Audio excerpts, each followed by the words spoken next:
बिस्मिल्लाहिर्रहमानिर्रहीम। अस्सलाम वालेकुम सामीन और नाजरीन। हलाकू खान की किस्त नंबर 19 के साथ हाजिर हैं। सबसे पहले एक एलामिया के नावल की तहरीर के साथ चैनल की इंतजामिया का मुत्तफिक होना ज़रूरी नहीं है। आइए किस्त नंबर 19 का आगाज़ करते हैं। 2 दिन बाद मंसूर बिन अहमद, शरफुद्दीन कुर्दी और हसामुद्दीन जोकंदार एक लश्कर लेकर जनूब की तरफ कूच कर गए थे। सुबह से लेकर शाम तक वो सफ़र करते रहे, यहाँ तक कि वो अपनी रवानगी से पहले बरकाई खान और मंसूर बिन अहमद ने इस मुहिम के लिए जो अपने आगे मुखबिर भेजे थे, इनमें से कुछ मंसूर बिन अहमद के पास आए और इनकी आमद पर मंसूर बिन अहमद, शरफुद्दीन कुर्दी और हसामुद्दीन जोकंदार अपने लश्कर के आगे आगे थे, उन्हें लश्कर को रोक दिया। फिर आने वाले मुखबिरों को मुखातिब करके मंसूर बिन अहमद कहने लगा, मेरे भाइयों, क्या तुम कोई काम की खबर लेकर आए हो? इस पर एक मुखबिर बोला और कहने लगा, अमीर, बहुत अच्छी, बल्कि आप कह सकते हैं बहुत ज्यादा काम की खबर लेकर आए हैं। अमीर, आप जानते हैं कि चंद माह पहले हलाकू खान ने अलबीरा शहर पर कब्जा कर लिया था। शहर के अंदर इसने अपना एक लश्कर रखा था और अपने एक छोटे सालार को अलबीरा शहर पर हाकिम मुकर्रर किया था। ये मंगोल हाकिम ही नहीं, मंगोल लश्करी भी शहर के अंदर मनमानी करते हैं। किसी की इज्जत महफूज नहीं, किसी की जान, किसी का माल तक महफूज नहीं है। मेरे ख्याल में अगर आप अपने काम की बिस्मिल्लाह अलबीरा शहर से करें तो हमारा ख्याल है खुदावंद कुद्दूस ने चाहा तो कामयाबी हमारे लिए दर खोलेगी। यहाँ तक कहने के बाद वो मुखबिर जब खामोश हुआ तब मंसूर बिन अहमद गहरी सोचों में खो गया था। हसामुद्दीन जोकंदार और शरफुद्दीन कुर्दी गौर से उसकी तरफ देखते जा रहे थे, यहाँ तक कि उसी मुखबिर ने बोलते हुए मंसूर बिन अहमद को चौंका दिया। कहने लगा, अमीर, अलबीरा शहर में मंगोलों का लश्कर है। इस पर हमलावर होने और अपनी कामयाबी का दर खोलने के लिए एक बेहतरीन मौका भी है। मुखबिर के इन अल्फाज पर मंसूर बिन अहमद चौंका था। कहने लगा, कैसा सुनहरी मौका?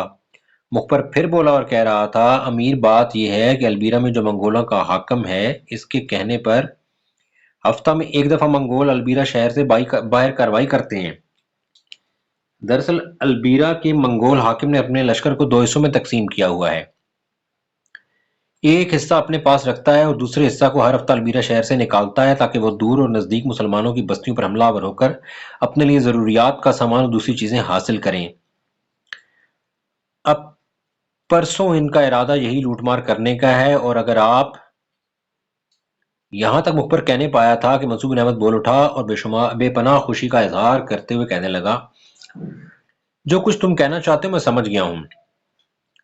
तुम में से आधे अपने काम के लिए फैल जाओ और बाकी आधे अलबीरा की तरफ हमारी रहनुमाई करेंगे। इसके बाद मंसूर बिन अहमद ने फिर अलबीरा शहर की तरफ बड़ी तेजी और बरकरफ्तारी से पेशकदमी शुरू कर दी थी। अलबीरा शहर से लगभग 10 मील के फासले पर मंसूर बिन अहमद ने अपने लश्कर को रोक दिया और अपने मुखबिरों को अपने आगे भेज दिया ताकि वो मंगोलों से मुतल्लिक ताज़ा तरीन खबरें लेकर आएं। जब मंगोलों का आधा लश्कर शहर से बाहर निकले तब वो इसकी इत्तला करें। साथ ही उसने अपने मुखबिरों को यह भी समझा दिया था कि जब वो शहर से बाहर निकलने वाले मंगोल लश्कर पर हमलावर हो तो वो अलबीरा शहर के अंदर जगह जगह ये खबरें फैला दे कि जो मंगोल अलबीरा शहर की नवाही बस्तियों में रसद का सामान इकट्ठा करने गए थे, इन पर मुसलमानों के एक छोटे से लश्कर ने हमला कर दिया है। ये खबर जब अलबीरा में मंगोलों के हाकिम को पहुंचेगी तो यकीनन लश्कर का वो हिस्सा जो उसने शहर में रखा होगा वो भी लेकर वो निकलेगा और इस लश्कर के दूसरे हिस्से को हमारे हाथों बचाने की कोशिश करेगा। जब वो ऐसा करेगा तो वक्त की आंख देखेगी कि हम मंगोलों का क्या हशर नशर करते हैं। इसके साथ ही मुखबिर वहां से हट गए, जबकि एक मुनासिब जगह मंसूर बिन अहमद ने अपने लश्कर के साथ पड़ाव कर लिया था। जब लश्कर ने पड़ाव कायम कर लिया तब मंसूर बिन अहमद, शरफुद्दीन कुर्दी और हसामुद्दीन जोकंदार को अपने पास बुलाया। जब वो दोनों इसके पास पहुंच गए तब तीनों एक जगह बैठ गए। इसके बाद मंसूर बिन अहमद ने बारी बारी अपने इन दोनों साथियों पर निगाह डाली, फिर बड़ी राजदारी से दोनों को मुखातिब करके कहने लगा, मेरे अजीज भाइयों, जिस मुहिम की हम इब्तिदा करने लगे हैं, अगर इसमें हमने कामयाबी हासिल की तो अलबीरा शहर को हम मंगोलों से पाक साफ कर देंगे और मकामी लोगों में से किसी को हाकिम मुकर्रर करके अपनी दूसरी मंजिल पर निकल जाएंगे। तरीकाकार ये होगा कि लश्कर 2 हिस्सों में तकसीम होगा, इसलिए कि हमारे पास बड़ा लश्कर नहीं है। जिस कदर है इससे काम लेना है। एक हिस्सा मेरे पास रहेगा, दूसरा हिस्सा तुम दोनों भाइयों के पास होगा। ساتھ تم سے یہ بھی کہہ دوں کہ البیرا کی اس مہم کو سر کرنے کے بعد ہم مقامی مسلمان جنگجوؤں کو اپنے لشکر میں شامل ہونے کی ترغیب دیتے رہیں گے، اور جن علاقوں میں منگولوں نے مظالم کیے ہیں یقیناً وہاں کے لوگ ان کے خلاف اٹھ کھڑے ہوں گے اور ہمارا ساتھ دیں گے۔ اگر ہم ایسا کرنے میں کامیاب ہو گئے تو یاد رکھنا ہمارے لشکر کی تعداد بھی کافی ہو جائے گی۔ اب موجودہ مہم سے نمٹنے کے لیے طریقہ کار یہ ہوگا، جب مخبر ہمیں اطلاع دیں گے کہ منگولوں کا لشکر جو ان کا آدھا لشکر ہوگا البیرا شہر سے نکل کر نواحی مسلمان علاقوں کی طرف جائے گا، تب میں اپنے حصے کے لشکر کے ساتھ اس کا رخ کروں گا اور ان پر حملہ آور ہوں گا۔ مجھے امید ہے کہ میں اس لشکر کی بساط جلد سمیٹنے میں کامیاب ہو جاؤں گا۔ اتنی دیر تک ہمارے مخبر البیرا شہر میں یہ خبریں پھیلا دیں گے کہ منگولوں کا جو لشکر البیرا شہر سے نکل کر نواحی بستیوں کی طرف رسد اور ضرورت کا سامان حاصل کرنے کے لیے گیا ہے، اس پر مسلمانوں کے ایک چھوٹے سے لشکر نے حملہ کر دیا ہے۔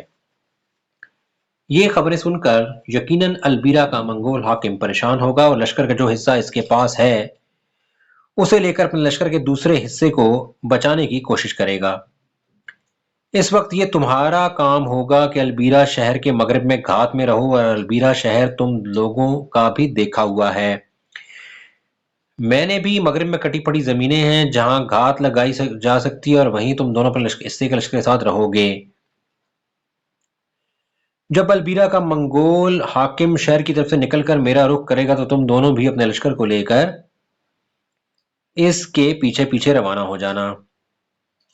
منگولوں کے حاکم کے پہنچنے تک مجھے امید ہے کہ میں اس کے لشکر کے پہلے حصے کا کام تمام کر چکا ہوں گا۔ اس کے بعد میں منگولوں کے اس حصے سے ٹکراؤں گا جس کی کمانداری خود منگول سردار اور البیرا کا حاکم کر رہا ہوگا۔ اتنی دیر تک پشت کی طرف سے تم بھی پہنچ جاؤ گے۔ جب ہم منگولوں پر دو طرفہ حملہ کریں گے تو مجھے امید ہے ان میں سے بہت کو اپنی جانیں بچانا مشکل ہوگا۔ ساتھ ہی اس موقع پر میں بھی کہوں کہ جب تم دیکھو کہ منگول کٹ رہے ہیں، چاروں طرف ان کی لاشیں بکھر گئی ہیں اور البیرا کا منگول حاکم شکست اٹھا کر بھاگنا چاہتا ہے، تو پھر اسے بھاگنے دینا، تاکہ بلکہ اس کو آسانی کے لیے راستہ دے دینا۔ جب وہ بھاگے گا تو اس کے پیچھے پیچھے ہم بھی روانہ ہو جائیں گے، اور جب وہ شہر میں داخل ہوگا کہ محصور ہو کر مقابلہ کرے تو اس کے پیچھے پیچھے ہم بھی شہر میں داخل ہو جائیں گے۔ نہ صرف حاکم اور اس کے لشکریوں کا خاتمہ کر دیں گے، بلکہ البیرا شہر کے اندر اگر منگولوں کا کوئی اور حفاظتی لشکر بھی ہوا یا ایسے دستے ہوئے تو ان کا بھی کام تمام کر کے البیرا پر مقامی سرکردہ لوگوں میں سے کسی کو وہاں کا حاکم مقرر کر کے ہم اپنی دوسری منزل کا رخ کر جائیں گے۔ شرف الدین کردی اور اسام الدین نے جب منصور بن احمد کی اس تجویز اور شرف الدین کردی اور اسام الدین نے منصور بن احمد کی اس تجویز اور منصوبہ بندی سے اتفاق کیا، تب تینوں اٹھ کھڑے ہوئے تاکہ لشکریوں کے کھانے کا اہتمام کیا جا سکے۔ منگولوں کا ایک لشکر البیرا شہر سے نکلا تاکہ شہر کے گرد و نواح میں جو چھوٹی بڑی بستیاں ہیں ان پر حملہ آور ہو کر اپنے لیے رسد اور دیگر ضروریات کا سامان حاصل کرے، لیکن وہ نہیں جانتے تھے کہ ایک طوفان ان کی گھات میں ہے۔ چنانچہ منگولوں کا وہ لشکر جب مسلمانوں کے بڑے قصبے کے قریب ہی تھا کہ ایک طرف سے دھواں دھواں گھٹاؤں اور برستے بادلوں سے اٹھتی گھن گرج کی طرح ہولناک صداؤں میں تکبیریں بلند ہوئی تھیں۔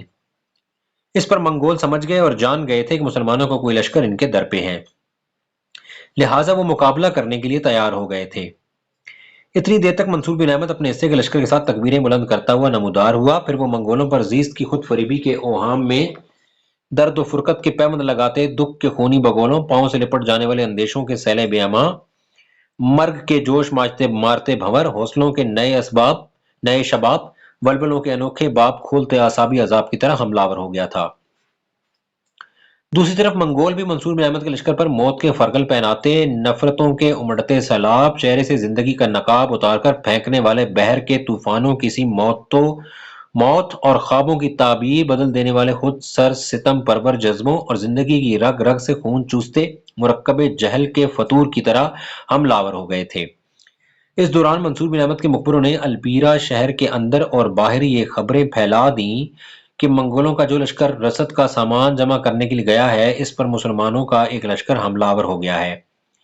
یہ خبر البیرا شہر میں پھیل گئی۔ البیرا شہر میں منگولوں کا جو حاکم اور سربراہ تھا وہ ایک دم حرکت میں آیا۔ البیرا شہر میں جو اس کے پاس لشکر تھا اسے لے کر وہ نکلا، تیزی اور برق رفتاری کے ساتھ اس سے مت بڑھا جہاں منصور بن احمد منگولوں کے لشکر پر حملہ آور ہوا تھا۔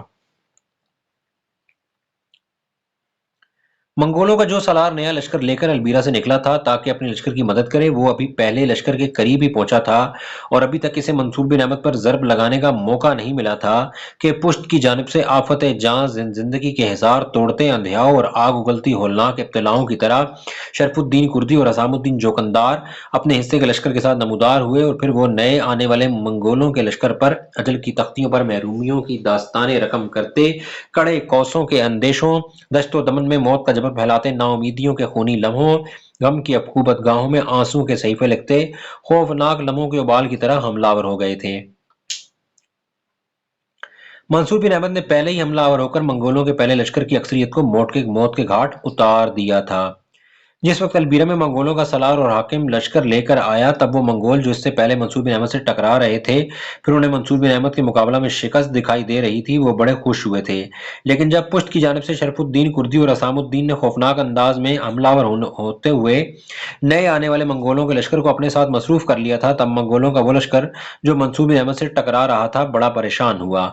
इनकी इस परेशानी से फायदा उठाते हुए मंसूर बिन अहमद ने अपने हमलों में तेजी पैदा कर दी थी, जिसके नतीजे में वो लश्कर मंसूर बिन अहमद के सामने से हटकर अपने नए आने वाले लश्कर की तरफ आ गया, जिसकी कमानदारी अल्बीरा का हाकिम कर रहा था। इसका फायदा मुसलमानों को हुआ, इसलिए कि जब मंगोलों के दोनों लश्कर इकट्ठे हो गए, तब एक तरफ से शरफुद्दीन कुर्दी और हसामुद्दीन जोकंदार, जो पहले ही इन पर जरब लगा रहे थे, तब दूसरी सिमत से जोरदार खूनी अंदाज में मंसूर बिन अहमद ने बड़े खौफनाक तरीके से हमले शुरू कर दिए थे। इस दो तरफा हमला के बायस मैदान जंग में दुखों के आसेब, बेबसी की सिलवटें, दुख के बेअनत सराब, जिल्लत के फसूं अपने रंग जमाने लगे थे। रिज़मगाह में इरादों को सितम आलूद, ख्वाहिशों को बरीदा, दिलों के गुलिस्तानों को वीरान और रूहों पर दरमांदगी तारी करती जर्द हजीमतें, उदासी के फसूं और मायूसी के सेमोथोर नाच उठे थे। इस दो तरफा हमला को मंगोल ज्यादा देर बर्दाश्त न कर सके। इतनी देर तक इनकी बदकिस्मती के मंसूर बिन अहमद इन पर तेज हमले करते हुए इनके अंदर जा घुसा था, बिल्कुल ऐसे ही जैसे नर्म जमीन में लोहे की सलाख घुस जाती है। और आखिर अपने खास दस्तों के साथ वो मंगोलों के लश्कर के वस्ती हिस्से तक पहुंचा और वहां जो मंगोलों का सालार अल्बीरा का हाकिम अपने लश्कर को ललकार ललकार कर इनका हौसला बढ़ा रहा था, मंसूर बिन अहमद इस पर हमलावर हुआ, अपने दूसरे ही वार में इसकी गर्दन काट कर रख दी थी। अपने सालार और अपने हाकिम के मारे जाने के बाद मंगोलों की हालत मैदान जंग में दुखों के शगुफों, दर्द की धुंध, रेजा रेजा मलबूस, चटक कर टूट जाने वाली शाखों को उजाड़, कहरीले रास्तों, बेहसूल कावशों से भी अबतर होना शुरू हो गई थी। लिहाजा देर तक वो इस दबाव और मुसलमान लश्करियों के हमले की शिद्दत बर्दाश्त न कर सके और भाग खड़े हुए। मंसूर बिन अहमद, शरफुद्दीन और असामुद्दीन जोकंदार ने चूंकि सारा मामला पहले से तय कर रखा था, लिहाजा जो ही मंगोल शिकस्त उठाकर भागे, वो भी यकजा होकर बड़ी तेजी और बर्क रफ्तारी के साथ इनके ताकुब में लग गए थे। मंगोलों की बदकिस्मती के जब वो शहर में दाखिल हुए, तो इनके पीछे पीछे ही मंसूर बिन अहमद अपने पूरे लश्कर के साथ दाखिल हो गया। एक बार फिर मंगोलों का कत्लेआम शुरू हुआ और इस तरह अल्बीरा शहर में मंगोलों का खात्मा करके एक तरह से इनका सफाया कर दिया गया था। जब शहर को मंगोलों से साफ कर दिया गया, तब शहर के लोगों को जब खबर हुई कि मुसलमानों का एक लश्कर मंगोलों पर हमलावर हुआ था और लश्कर की कमानदारी बगदाद का साबिक नायब से पसरार कर रहा था, वो बड़ी अकीदत और सादत मंदी वो बड़ी अकीदत और इरादत मंदी का मुजाहरा करते हुए मंसूर बिन अहमद के इर्द गिर्द जमा हो गए और मुसाफा करने के बाद इसका शुक्रिया भी अदा करने लगे थे। चुनाचे मंसूर बिन अहमद ने सिर्फ चंद रोज अलबीरा शहर में कयाम किया। इस कयाम के दौरान उसने शहर का नज्म नसक दुरुस्त किया और अलबीरा के सरगर्दा लोगों में से एक को वहां का हाकिम मुकर्रर करके वो अपने लश्कर के साथ वहां से निकल गया था। मुअर्रिखीन वजाहत के साथ लिखते हैं कि अलबीरा शहर हलाकू खान के हाथ से निकल गया था, जिसका इसे बड़ा दुख और सदमा था। लिहाजा इस शहर को हासिल करने के लिए उसे दोबारा इस शहर की तरफ तवज्जो देना पड़ी थी। अलबीरा में मंगोलों का खात्मा करने के बाद मंसूर बिन अहमद, असामुद्दीन जोकंदार और शरफुद्दीन कुर्दी अपने लश्कर को लेकर बड़ी तेजी और बर्क रफ्तारी के साथ हलब शहर की तरफ बढ़े थे, इसलिए कि बरकाई खान के अपने मुखबर ये इतला दे चुके थे कि हलाकू खान अपने लश्कर के साथ कुछ जनूब की तरफ गया है। ताहम इसने दो बड़े लश्कर तरतीब दिए हैं। इनमें से एक अलबीरा पर हमलावर होने के लिए भेजा गया, क्योंकि अलबीरा इसके हाथ से निकल गया था, और दूसरा लश्कर उसने हलब शहर पर हमलावर होने के लिए रवाना किया है। इन्हीं इतलात को सामने रखते हुए मंसूर बिन अहमद ने अपने लश्कर के साथ बड़ी तेजी और बर्फबारी के साथ हलब शहर का रुख किया था। मंसूर बिन अहमद के हलब शहर पहुंचने से पहले मंगोलों का एक बहुत बड़ा लश्कर हलब शहर पहुंच गया था। हलब शहर का हाकिम इन दिनों एक शख्स सईद बिन लूलू था। اس کے پاس کافی بڑا لشکر تھا، لیکن سعید بن لولو کی بدقسمتی کہ وہ اپنے لشکریوں کا حوصلہ بلند نہ رکھ سکا تھا۔ چنانچہ لشکر لے کر نکلا۔ شہر کے نواح میں بقول مورخین منگولوں سے اس کا مقابلہ ہوا اور اس جنگ میں منگولوں کے مقابلے میں سعید بن لولو کو شکست کا سامنا کرنا پڑا۔ اس کی بنا پر سعید بن لولو اپنے لشکر کے ساتھ حلب شہر میں محصور ہو کر مقابلہ کرنے لگا تھا، منگولوں کے حملے کو روکنے لگا تھا۔ حلب شہر عالم اسلام کا بڑا اہم اور نامور شہر تھا۔ مقدسی جیسا مورخ لکھتا ہے، حلب بہت اچھا اور پرلطف شہر ہے۔ اس کے باشندے مہذب، دولت مند اور عقل سلیم سے واقف ہیں۔ شہر خوب آباد ہے۔ اس کی میدانی زمینوں میں سنگین عمارتیں نمایاں طور پر موجود ہیں۔ اس میں نہایت مستحکم اور مضبوط قلعہ موجود ہے، جس میں پانی کا بہترین انتظام کیا گیا ہے۔ خزانہ شاہی بھی اسی قلعہ کے اندر رہتا ہے۔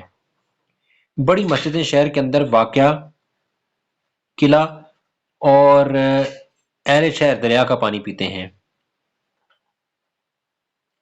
خصوصاً صاف اور شفاف رہتا ہے۔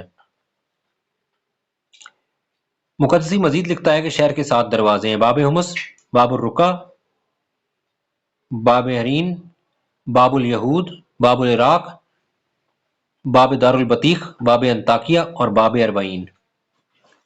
مشہور مورخ اور سیاح ناصر خسرو حلب شہر کے متعلق لکھتا ہے کہ حلب شہر خوشنما شہر ہے۔ اس کی فصیلیں بڑی بڑی ہیں، جن کی بلندی لگ بھگ 50 فٹ ہے۔ اس کا مستحکم قلعہ کلیتاً چٹان کے اوپر بنا ہوا ہے، جس کی وسعت بقول خسرو بلخ شہر کے قلعہ سے کم نہ ہوگی۔ وہ لکھتا ہے کہ حلب کے سب مکانات ایک دوسرے سے ملے ہوئے ہیں۔ اسی شہر سے ہو کر تجارتی مال شام اور ایشیائی کوچک دیار بکر، مصر اور عراق کے درمیان آتا جاتا ہے۔ درآمد برآمد پر محصول وصول کیا جاتا ہے۔ مورخ ادریسی حلب شہر کے متعلق لکھتا ہے کہ حلب اپنے صوبے کا صدر مقام ہے اور بڑا خوب آباد شہر ہے۔ عراق، فارس اور خراسان کے راستے پر واقع ہے۔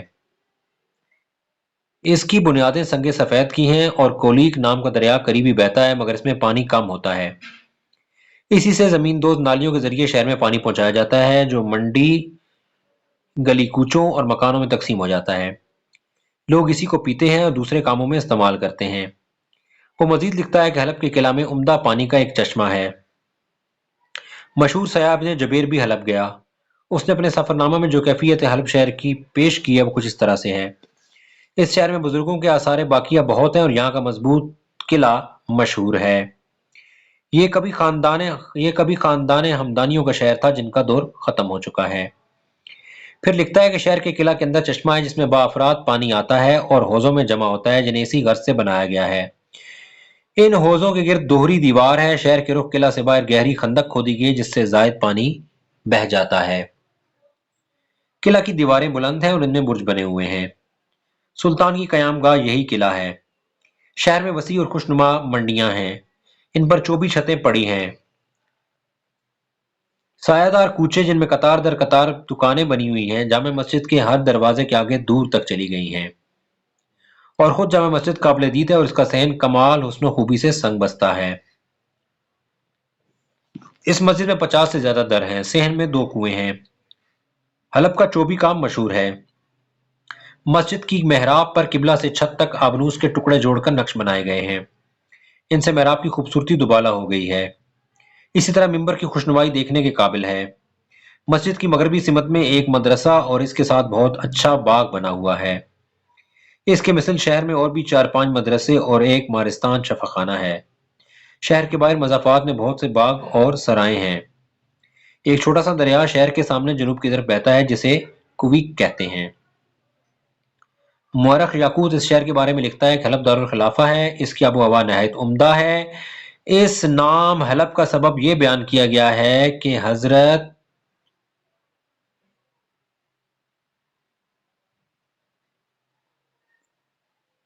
نبی کا نام یہاں پہ مس پرنٹ ہے۔